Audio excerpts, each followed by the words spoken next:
Hi guys, today we are going to analyze how important is the selection of the materials in a boat, because remember, you are in a marine environment, salt water, and the selection of the materials, the metals, is very important.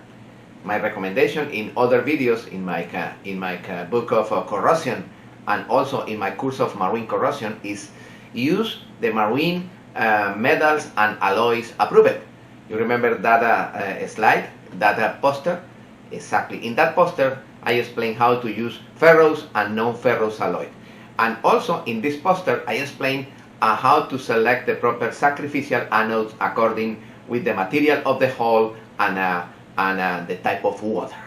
Okay, in this particular example, I have an outboard that the people use non-marine grade hardware, industrial hardware, residential balls with the outboard, with the aluminum of the outboard.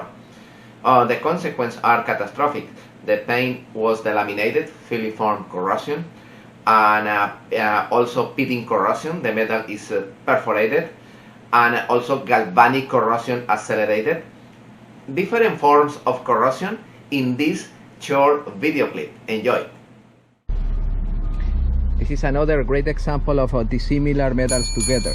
This is aluminum outdrive, and this is regular steel.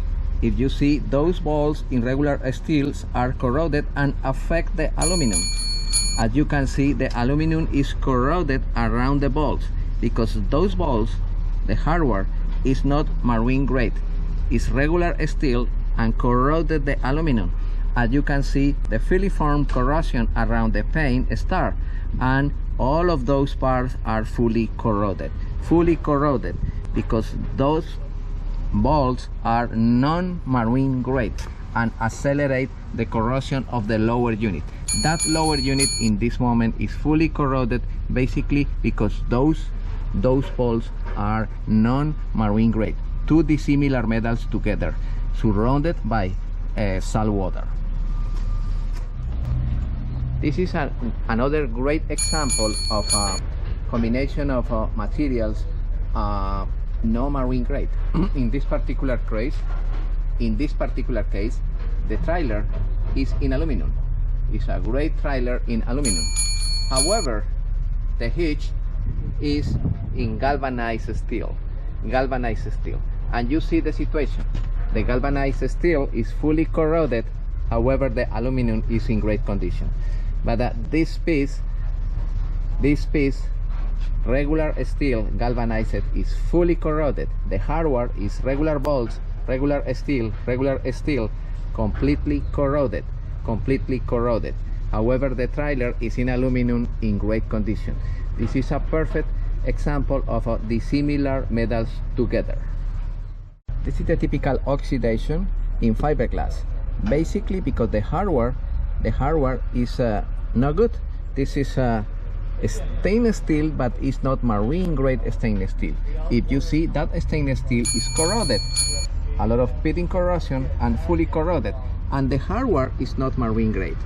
I think that the process of corrosion starts in the hardware, because the hardware produce corrosion with the bad stainless steel. This is not marine grade stainless steel.